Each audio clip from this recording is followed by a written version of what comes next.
kwanza hadi ule wa 3. Yeremia 31 mstari wa kwanza hadi ule wa 3. Tumeona Yeremia 31 mstari wa kwanza hadi ule wa 3.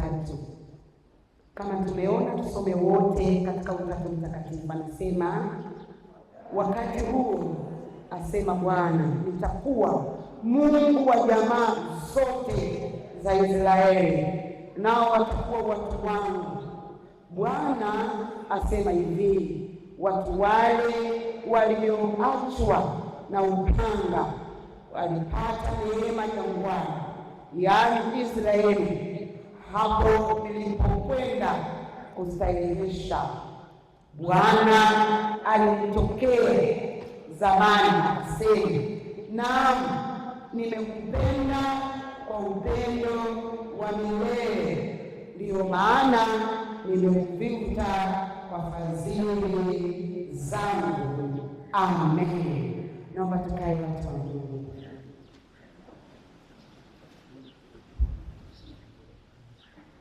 Bwana Yesu asifiwe. Haleluya, haleluya. Wangapi wanakumbuka jina langu? Wangapi wanakumbuka jina langu? Wachache sana, wengine wameshasahau. Amen. Kumbuka jina la Yesu, jina langu usilikumbuke. Amen. Alikusaidia. Lakini ukikumbuka jina la Yesu litakusaidia. Amen. Ninamshukuru Mungu amenipa neema tena ya kusimama mbele yako. Mwambie jirani yako, mtumishi amesema ana kitu cha kukwambia. Mwambie mtumishi amesema ana kitu cha kukusaidia.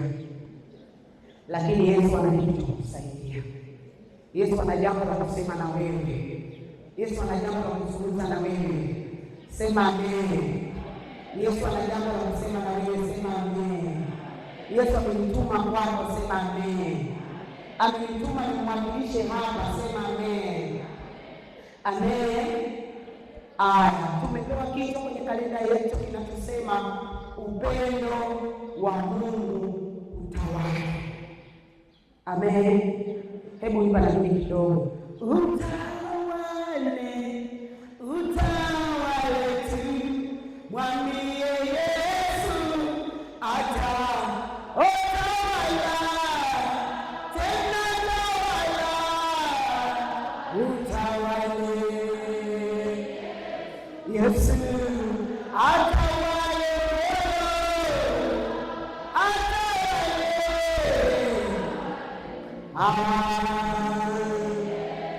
Yesu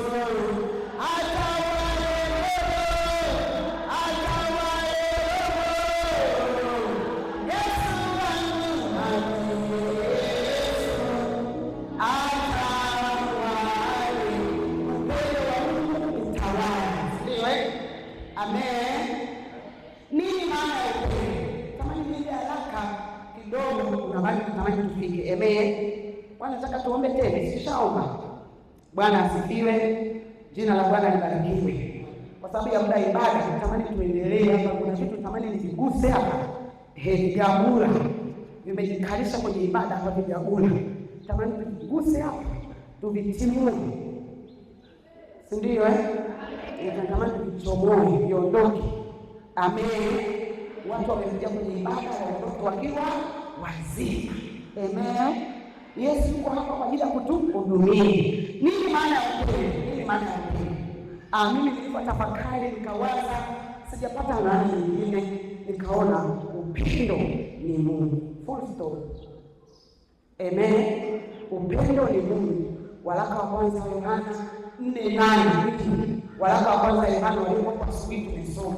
Nitakuwa nasoma tukipelekele chache. Amen. Waraka wa kwanza wa Yohana 4:8b. Kwa maana Mungu ni pendo. Kwa maana Mungu ni pendo. Wimbo namba 301 unasemaje? Mungu ni pendo, apenda watu kweli.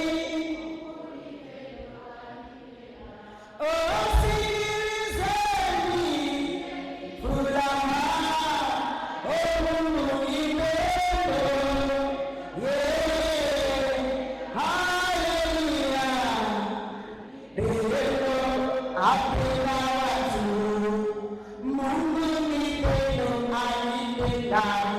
Haleluya. Napenda sana kuimba. Amen. Sikiliza. Yohana anaandika barua, anawapelekea watu, anawaambia Mungu ni pendo. Halafu akakutana na mtu mmoja anatunga wimbo, akafikiri, akawaza, akasema hii kitu kinachopendwa nini? Akasema Mungu ni pendo, yeye anapenda watu. Amen. Haleluya. Mungu ni pendo. Haya, maana nyingine ya pili, upendo ni nguvu iliyo ya kiroho.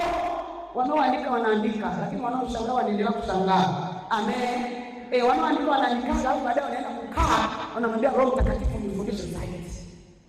Si ndio au naomba si ndio Upendo ni nguvu iliyo ya kiroho. Ni nguvu iliyo ya kiroho isiyoonekana, yenye uwezo ulio wa kiroho, inaweza kusababisha mambo makubwa ya ulimwengu wa roho yatokee mwilini. Inaweza kusababisha mambo makubwa ya ulimwengu wa roho yatokee mwilini. Yanaweza kuwa ulimwengu wa roho giza au ulimwengu wa roho wa nuru. Amen. Mungu anawaambia watu kwenye kitabu cha Kumbukumbu la Torati, anasema msiwe na miungu mingine ila mimi peke yangu. Maana miungu mingine ukiwa nayo itawaharibu. Kuna mtu mmoja akaandika kwa habari ya upendo, akasema upendo ni nguvu ya mauti. Uongo kweli?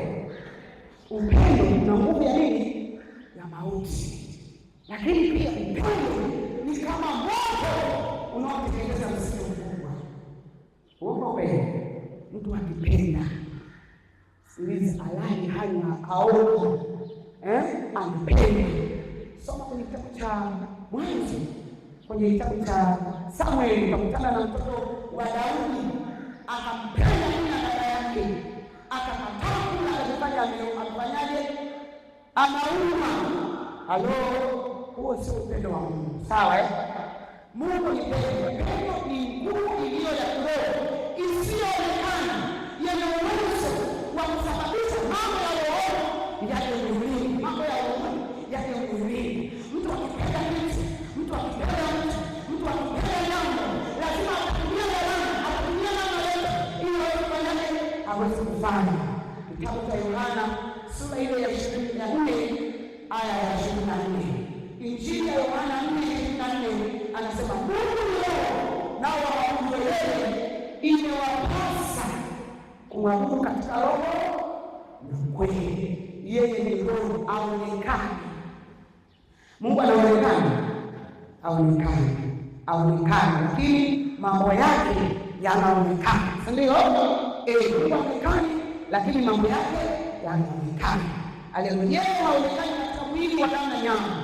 Kuwa na upendo ndani yako ni kuwa na Mungu ndani yako. Mungu ni pendo, naye anakaa katika pendo. Mungu ni pendo, lakini nyumba ya Mungu ni upendo. Umenielewa? Chakula cha Mungu ni upendo. Maisha ya Mungu ni upendo. Amen. Kwa Mungu anakaa kwenye upendo. Yeye ni upendo, anaishi kwenye upendo, anakaa kwenye upendo, anakula upendo. Amen. Sisi nimeongea sawa sawa. Wangapi wanielewa? Kama wanielewa mwambie Yesu kwamba unanielewa sana. Haleluya. Amen. Kukaa kwenye upendo. Upendo maana nyingine, upendo ni amri. Upendo ni nini? Ni amri. Yohana 13:34-35. Upendo ni amri, ni agizo. Amen. Yohana Injili 13:34-35 anasema amri mpya nawapa, mpendane. Amri mpya ninawapa. Anayezungumza hiyo ni nani? Yesu anawaambia wanafunzi wake, anawaeleza wakati anajiandaa kuwaacha, anajiandaa kuondoka, anawaachia amri. Anasema amri mpya ninawaachia, mpendane kama vile nilivyowapenda ninyi, kama vile nilivyowapenda ninyi. Kwa nini Yesu alimpendane? Yeye alimpenda tungali wenye dhambi, alimpenda tungali wenye dhambi, kama vile mimi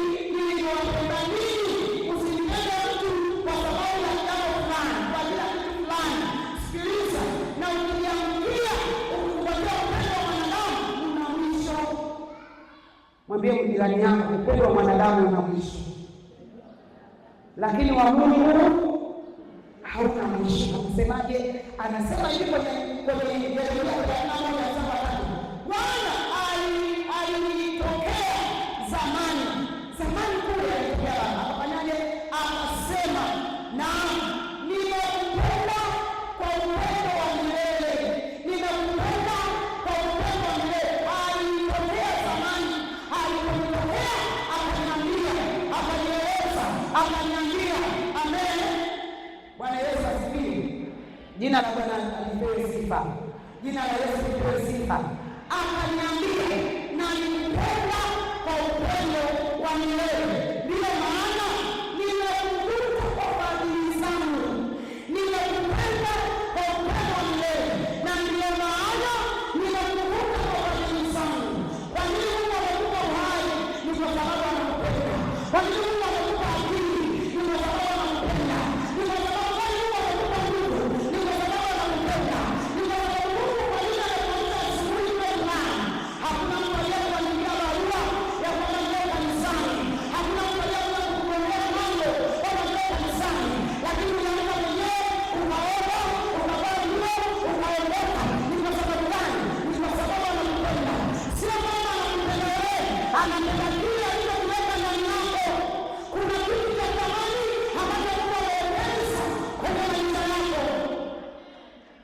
Wangapi wananielewa? Amen. Bwana asifiwe. Hebu jiangalie, ambie mimi sio wa kawaida. Jiangalie wewe mwenyewe, usiangalie jirani yako, jitizame, asema mimi sio wa kawaida. Amen. Kuna wengine wanajikataaga, anafika mahali anajikataa kabla hata hajakataa. Usijikatae kabla hata hajakataa, ama kujipenda wewe. Unaweza kusikia kama jamani huyu dada anajipenda. Jamani huyu kaka anajipenda.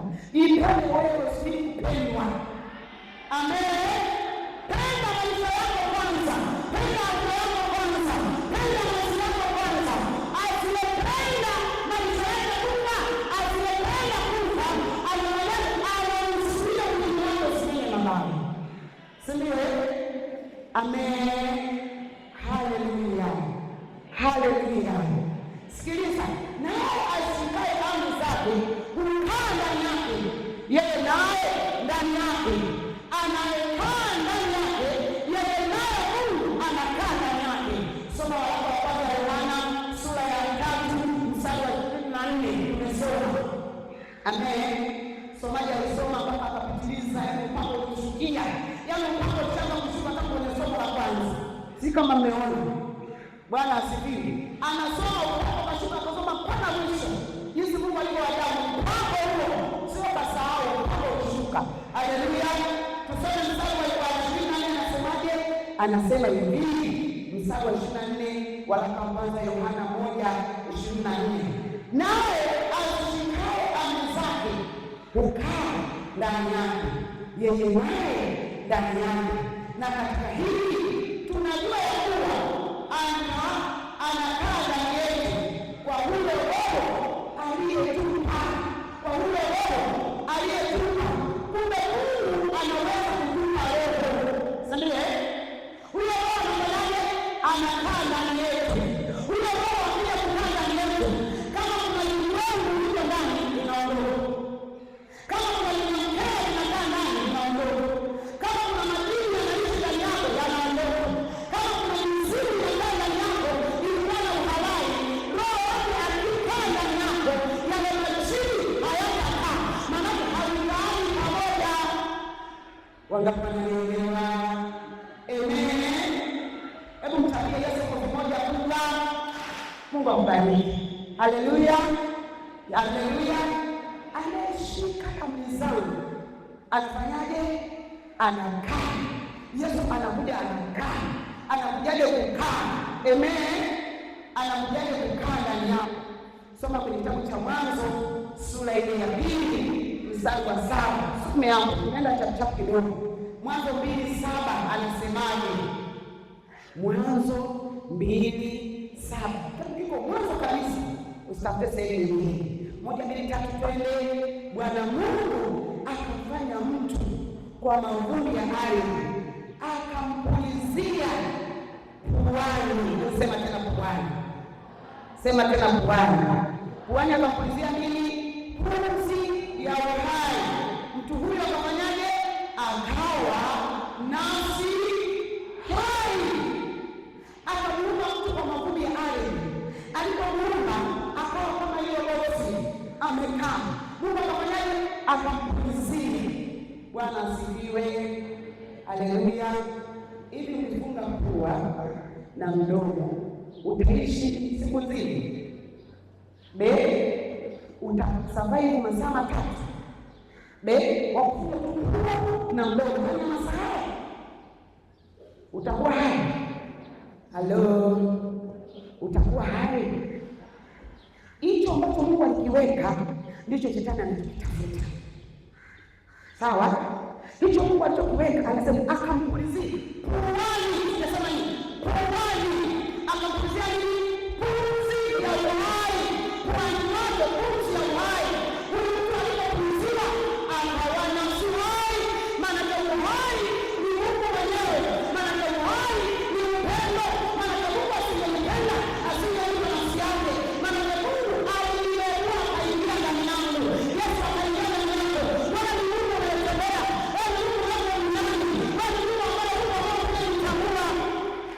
Naongea na watu wanaoelewa. Haleluya. Amen.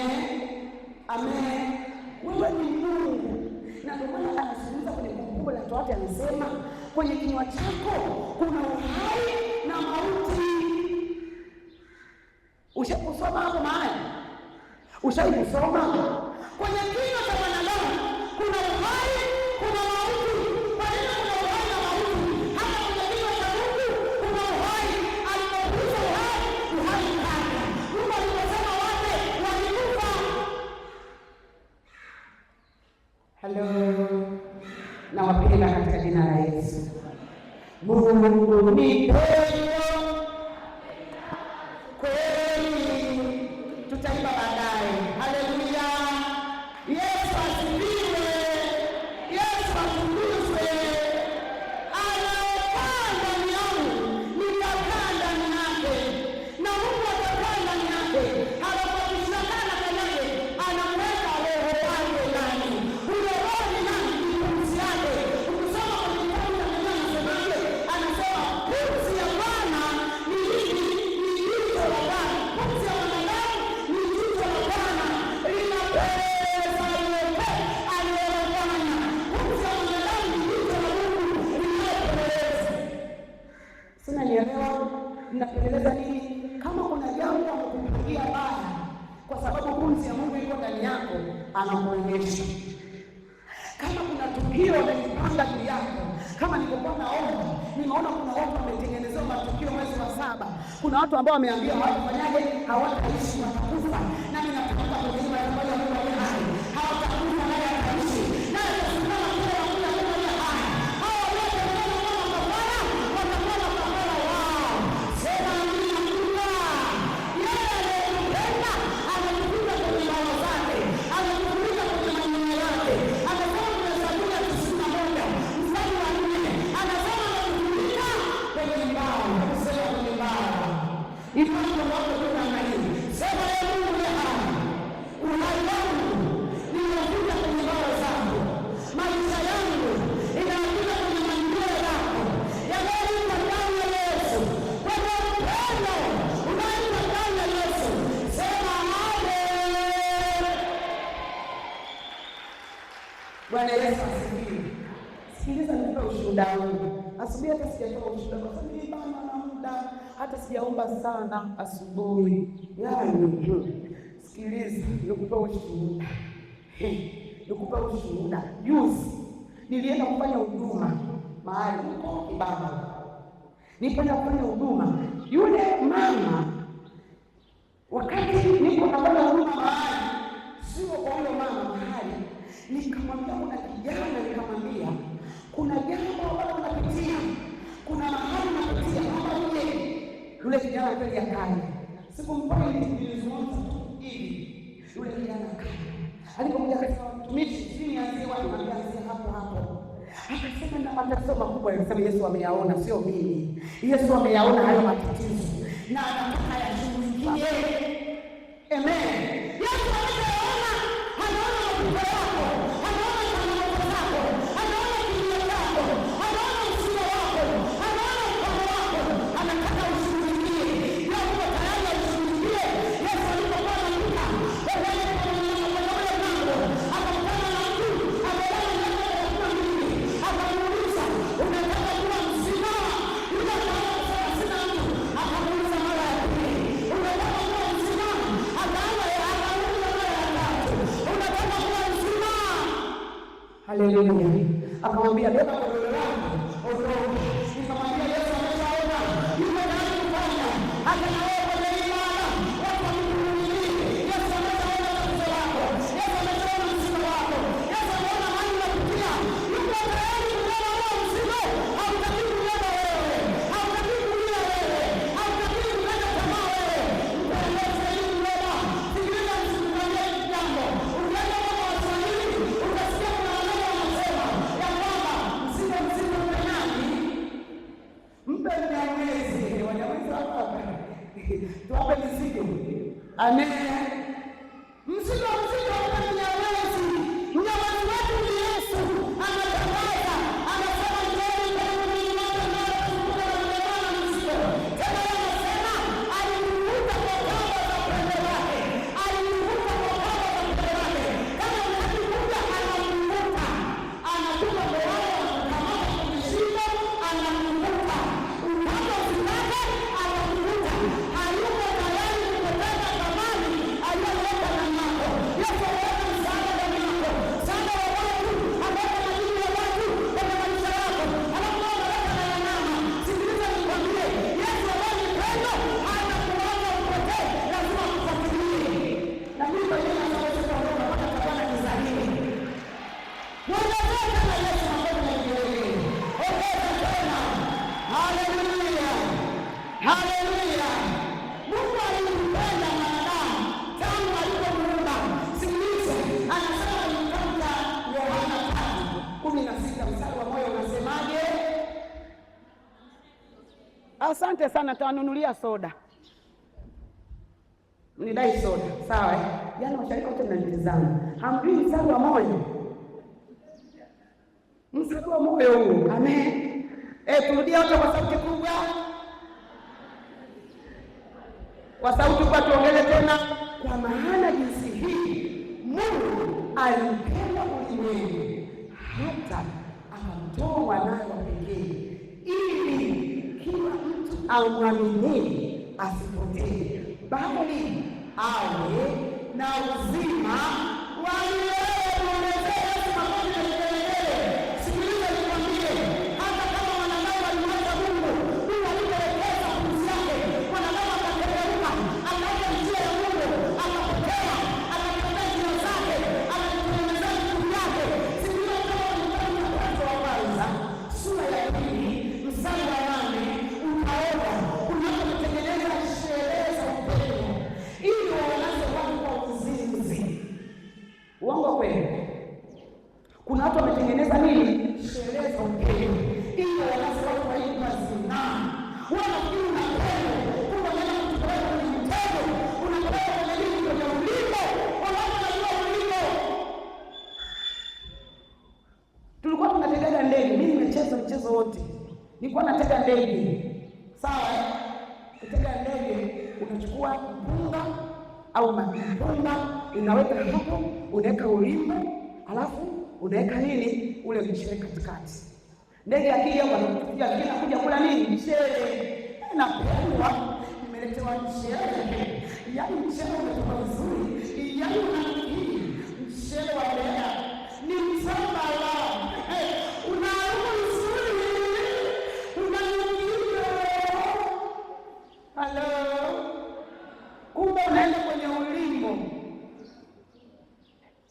Akija na mabawa yake anacheza, anafurahi. Akifika ananasa, akitafuta kutoka hatoki, kesha nasa. Halo, sikiliza, kama kwenye pendo la Bwana. Amen. Amen. Kama kwenye pendo la Yesu. Yesu anasema ni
Ongezeka na Yesu anakuja. Haleluya. Amen. Amen. Haleluya. Bwana asifiwe. Jina la Bwana libarikiwe. Amen. Amen. Anasema sisi tunataka kumpenda yeye. Ndio?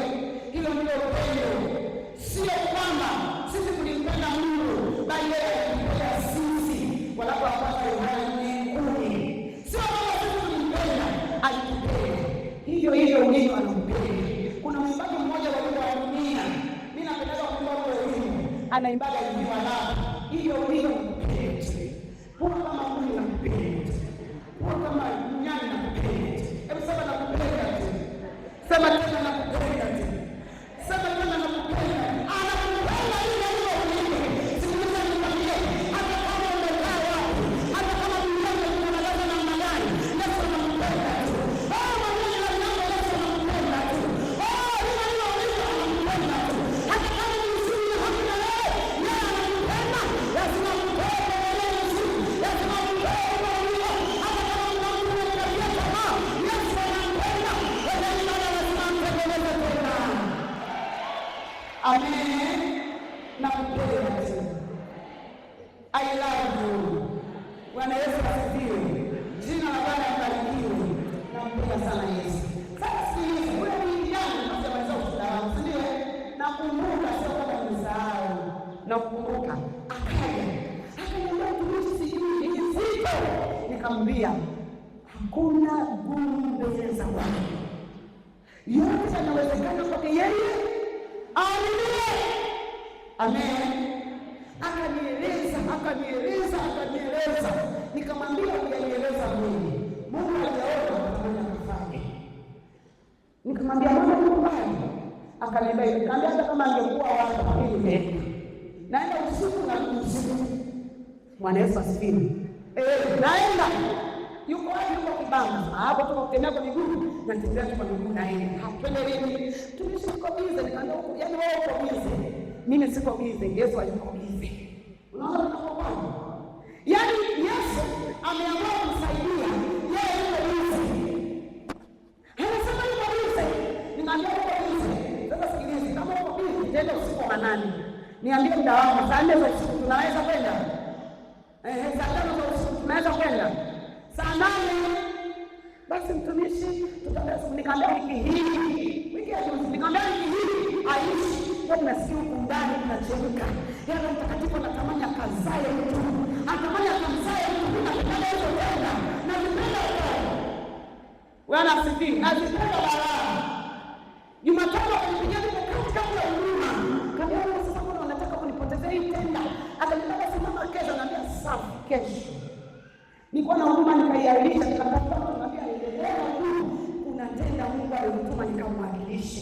Hivi wewe kama rais anaenda kumwakilisha rais, unafanyaje? Hebu niambie, rais anakwambia nenda kaniwakilishe. Unafanyaje?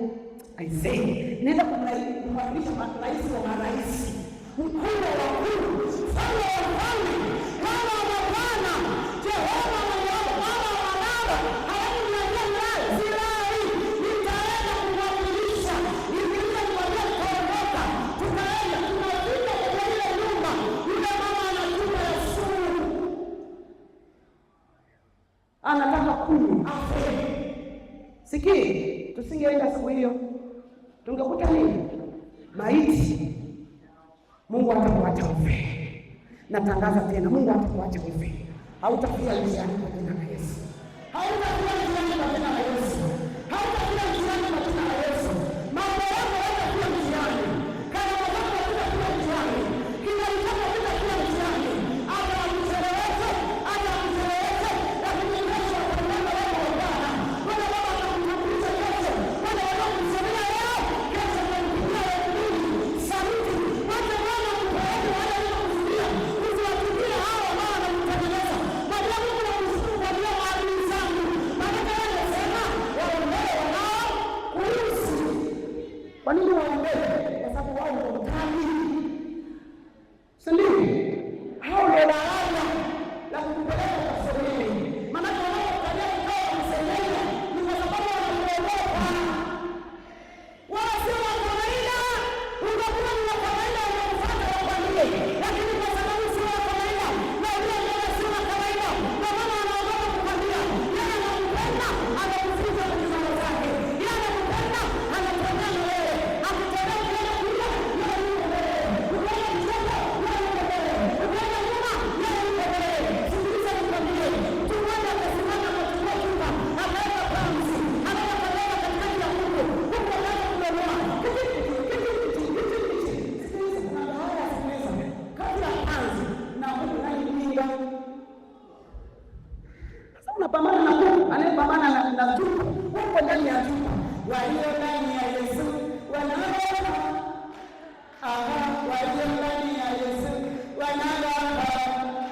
Nasema tena.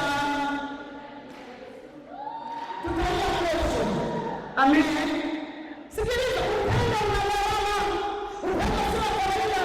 Sikiliza, Mungu anatupenda. Aliona kwamba tunapotea. Tumeenda msigo. Akaamua maamuzi makubwa. Akapata mbinguni. Amerudisha ile nafasi ambayo mwanadamu alipoteza. Akashusha mwanao. Sio mwanao. Alichukua mwenyewe. Akavaa mwili kama mwanadamu. Akakuja kwetu.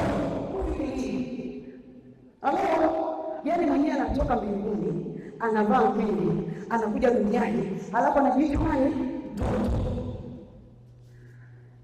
Yaani Mungu anashuka kabisa mpaka chini. Alafu bado wewe kumaza shingo namna hii. Mungu anataka kupendeni. Unataka Mungu akupende. Akupe choyo ili useme asante. Halo.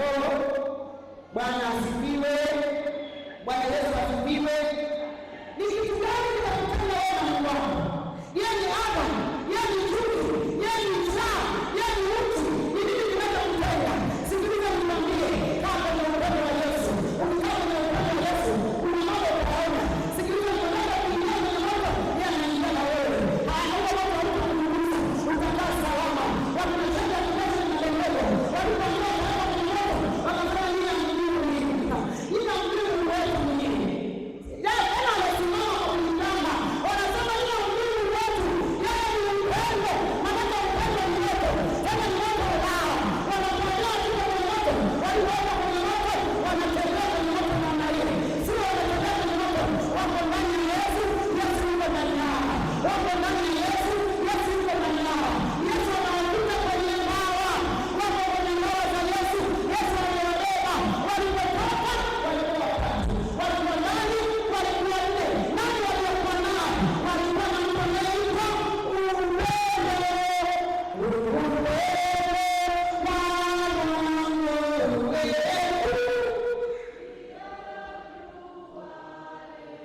Haleluya. Bwana asifiwe. Bwana Yesu asifiwe. Mungu yuko tayari kukushikilia. Mungu yuko tayari kukusaidia. Mungu yuko tayari kukutoa kwenye hiyo jaribu. Mungu yuko tayari kuingia hapo wewe huwezi kuingia. Mungu yuko tayari kwenda mahali huwezi kwenda wewe. Mungu yuko tayari kukaa mahali huwezi kukaa wewe. Mungu yuko tayari kusimama mahali huwezi kusimama. Yuko tayari kukupigania. Yuko tayari. Sema yuko tayari. Sema tena yuko tayari. Anasemaje kwenye kitabu cha Ufunuo 22:15? Anasema huko nje wako kubwa. Kuna wachawi, kuna wazinzi, kuna waongo, kuna wanaokula ili wako nje. Wasikae nje. Njoo kwa Yesu. Amen. Njoo kwa Yesu. Yesu anasema atakayeshika amri zangu akikaa ndani yangu atafanyaje? Naye atachukua roho yake ataweka ndani yangu. Amen. Wanapotaka roho ya Mungu akujalie, wanapotaka kujalia roho ya Mungu, waweza na Mungu anaelekeza shangwe, utaenda kukuangalia. Amen. Mtu mwenye upendo hahitaji sadaka. Mtu mwenye upendo haoni mzee. Mtu mwenye upendo hahitaji kumi na kumi. Mtu mwenye upendo hahitaji malimbuko. Hasa wakati unampenda Mungu na imani. Unakuwa na Mungu anasema kile kilichofungua tumbo ni changu. Sasa amesema ni changu. Kwa nini unakula? Ni chako hicho. Umemkosea. Inabidi umwombe rehema. Mwambie Baba nakupenda. Bila nimekukosea, naomba tutengeneze mahusiano tena. Si ndio Kwa nini unakula unapata Mungu amesema leteni sana kamili dalani ili kile chakula. Unakula kula lako. Ni lako. Ni lako. Ni lako hivi. Ni lako. Ni lako. Kuna mtoto wangu wa mwisho ni darasa 7. Akiwa mdogo unamnunua biskuti, unamletea. Anapokea mama asante. Dakika 2 naitwa Sifa. Sifa naomba yako. Anaweka mgongoni tena. Yako. Sifa naomba kidogo. Yako. Mimi nimenunua, hajui nilipotoka. Halafu namuomba, anakwambia yako. Hapo ndio tabia zetu. Mwenye upendo haiji fungu la Mungu. Kwani una ibada? Una wewe ibada bwana. Watu wakikumilia wanatoa. Si ndio Si unatoa watu wakikumilia. Mbona umekuwa kimya? Mbona umekuwa? Ni unajambazi nini? Halo? Bwana Yesu asifiwe. Jambazi akuonea huruma, anavunja nyumba, anakuja anachukua TV yako, anasema akikuona kuzuri. Mwenyewe jambazi wa huko ndani anachukua fungu la 10, anavunja, anachukua fungu la 10, tumesha akiongea anamchukia, maana ana mzuri. Wewe kwani umechukia? Umechukia eti? Amna. Watu hapa wana upendo. Sikiliza nikwambie. Watu wana upendo wanatoa fungu la 10. Watu wana upendo wanatoa nguvu. Watu wana upendo wanamjengea Mungu hapa kuambiwa. Sio mtu anakuja kwanza mimi napenda hili. Mtu anakuja tu nifanye hivi. Mimi yani nikaanza kufanya kazi ya hali mbaya. Hii ni hadi ni zako. Alo. Bwana asifiwe. Bwana Yesu asifiwe. Bwana Yesu asifiwe. Pende Bwana Mungu wako kwa moyo wako, kwa akili zako, kwa roho yako. Lakini tunampenda kwa moyo, roho tunaweka pembeni. Watu wangu wananiabudu kidogo, lakini mioyo yao iko ndani ya Mungu. Yaani tunakuja kanisani, anaabudu, anasali kumaliza, akitoka sio Kristo, anakuwa mlevi. Mwana jina lingine hilo. Sio Kristo anaitwa fulani. Kuna majina yako huko. Kuna majina ya kule huko. Kuna majina ya kule huko. Sio watu wanaopenda na Bwana. Wanaopenda na Bwana wanaitwa jina la Bwana. Akienda nyumbani anaitwa jina la Bwana. Akienda shuleni anaitwa jina la Bwana. Akisafiri anaitwa jina la Bwana. Kila mara anaitwa jina la Bwana. Haleluya. Bwana Yesu asifiwe. Yesu anaweka msaada wa watu. Anaweka majina ya watu kwako. Mungu anaweka duniani ili uwakilishe. Mungu anaweka duniani ili uwakilishe. Niko tayari kuwakilisha. Je, wewe uko tayari kuwakilisha? Amen. Uko tayari kumwakilisha Mungu? Nikaenda kwa yule mama. Nikakuta amebeba suru, anataka kunywa. Tukamnyang'anya ile suru. Tukazungumza naye. Nikafanya ndugu nilifanya naye deliverance.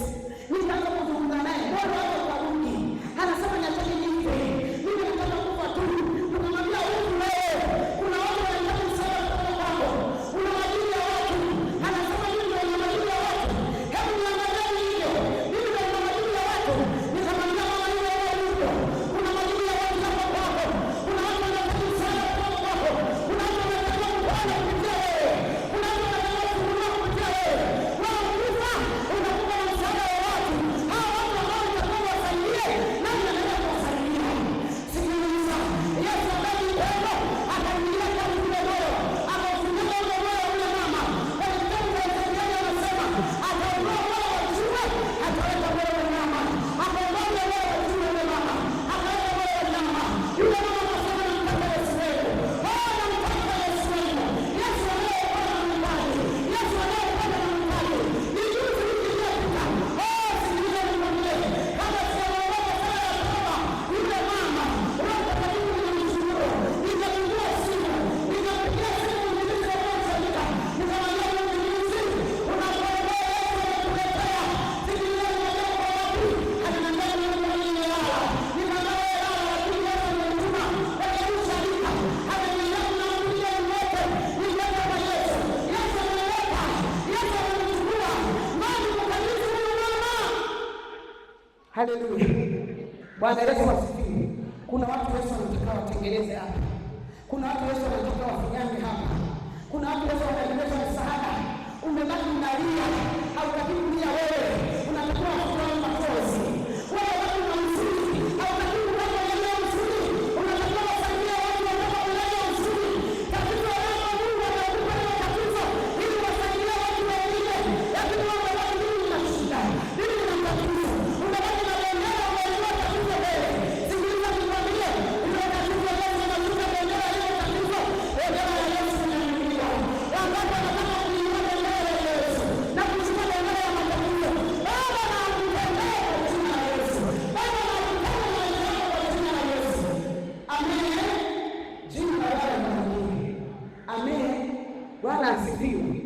aliongoza sala ya toba yule mama akaanza kusema, anasema mtumishi, naenda kwenye pombe na kaa siku 14 siri. Anaingia ndani, ameibiwa kila kitu, mpaka majiko, mpaka nguo, mpaka kila kitu. Hana kaibiwa, yuko anachoka mbaya. Nikamwambia sikiliza, Yesu anakuita hivyo ulivyo. Yesu anakutaka hivyo ulivyo. Amen.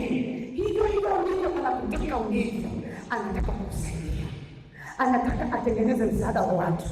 Sikiliza, kuna mtu mmoja alikuwa anaitwa Sauli, alikuwa anatuma na watu wake, amechukua barua kwa wajumbe wa watakatifu. Alipofika njiani, Yesu ndiye akageuza moyo wake, akamwambia, wewe sio Sauli, wewe ni Yesu, wewe ni Paulo, unaenda kuwatengeneza watu, una msaada unaweka ndani yako. Sikiliza, kuna moyo unaweka kwa tamaa, Mungu wewe anamhitaji. Huyo ndio Mungu hawezi bali, wewe unamsahau. Yesu wewe anampenda, bado anamhitaji. Leta kwa Yesu unaona kumtengeneza tena. Kama ni Sauli, anapokuona kama Paulo. Kama ni Sauli, anapokutengeneza kama Paulo. Sikiliza nikwambie, yote yanawezekana kwa yeye. Amen. Nimalizie mfano huu. Kuna wadudu walikuwa ni marafiki, si wadudu sisi. Kuna kipepeo na funzi. Walikuwa marafiki sana. Kila mmoja wakienda kwenye maua wako pamoja, wakienda kwenye mahindi wako pamoja, wakienda watu wako pamoja. Sasa siku moja kipepeo akaona hatari ndogo kwa nani? Kwa funza. Alipoona akamfuata funza, akamwambia funza, rafiki yangu, kwa upendo sana, rafiki yangu funza, ngoja nikwambie jambo. Akamwambia niambie shoga. Akamwambia rafiki yangu, kuna hatari iko mbele, kwa hiyo ondoka haraka kwenye hilo hindi. Akamwambia rafiki yangu, nikwambie kitu, hindi ni tambalaa, ngoja nielewe kidogo. Wangapi wanielewa? Amen. Akaenda nielewe kidogo. Kipepeo akaondoka. Akakaa ile hindi likaja likachuma na yule mwenye shamba. Akaniweka kwenye zile nani, yale fungu vile unajua wale. Pepeo kaja. Akamwambia jamaa, I love you sana. Rafiki yangu siko tayari kuangamia. Toka huko kwenye hilo miti. Jamani, kuna hatari. Akasema rafiki yangu, nikwambie kitu. Hivi tambala. Niache kiduchu tu. Hebu sema kiduchu. Kiduchu tu. Yaani sasa hivi natoka. Kipepeo kafanyaje? Akaondoka. Hindi likaanza kufanyaje? Kutolewa magamba. Yale manini?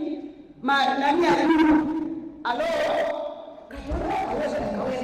Kipepeo kali. Kabisa unajua karibu kuona wewe. Sikiliza, toka haraka. Habari rafiki yangu. Kidogo. Kipepeo akaondoka. Yule jamaa akaanza kupaka mahindi kwenye nini? Kwenye sufuria ya kuchemsha. Anaanza kuandaa kuchemsha. Halafu asema lile mama nikiweka juu. Kipepeo kaja. Akamwambia shoga, hivi unajua uko kwenye sufuria utakufa wewe. Akamwambia rafiki yangu, kidogo tunajua unanipenda shoga. Na leo unanipenda kiduchu tu. Yaani hivi kiduchu. Dakika chache tu. Jamani ni tamu. Kipepeo kafanyaje? Akaondoka. Jamaa akawasha moto. Halo? Kawasha moto. Moto ukaanza kufanyaje? Mahindi akaanza kuchemka. Yule kipepeo akatuma kwenye hili. Akamwambia jamaa, unakufa. Hebu njoo nikutoe. Wewe mtoto tu kudonoe. Nikufanyaje? Nikuokoe. Inua kitu kidogo. Mimi nikudonoe. Akasema jamaa, bali ni matoto. Ila naanza kusikia kajoto kidogo. Ila sisi kidogo. Ngoja niendelee kwanza. Halo? Ule jamaa akachukua mfuniko, akafunika chungu, akachukua na tofali, akaleka juu ya nini? Ya chungu. Kipepeo hana namna kuzungumza na rafiki yake. Kipepeo anazunguka, anahangaika, anatafuta namna kumwokoa rafiki yake. Hawezi tena. Muda umefanyaje? Umeisha. Hana njia tena ya kuingia kwenye chungu. Maana chungu kimefanyaje?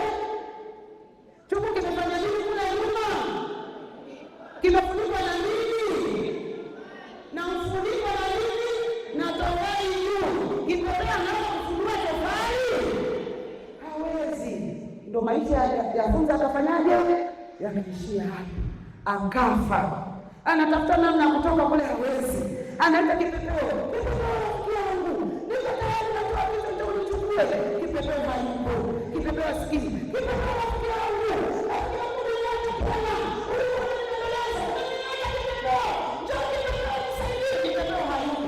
kipepeo ni nani? Kipepeo ni nani? Kipepeo ni nani? Nafunza sema mimi hapa. Yeremia anasema mimi ni mdudu tu mbele zako. Ni mdudu tu, wala si kitu. Ni mdudu tu. Lakini bado Mungu anatupenda. Anatubembeleza. Kila siku anatubembeleza. Anaambia mwanangu, njoo nikuokoe. Mimi nakupenda. Nakupenda mwanangu, njoo. Unaambia baba, subirieni, dunia ni tamu. Nitakuja kila kitu. Sikiliza. Yesu ananituma kama kipepeo.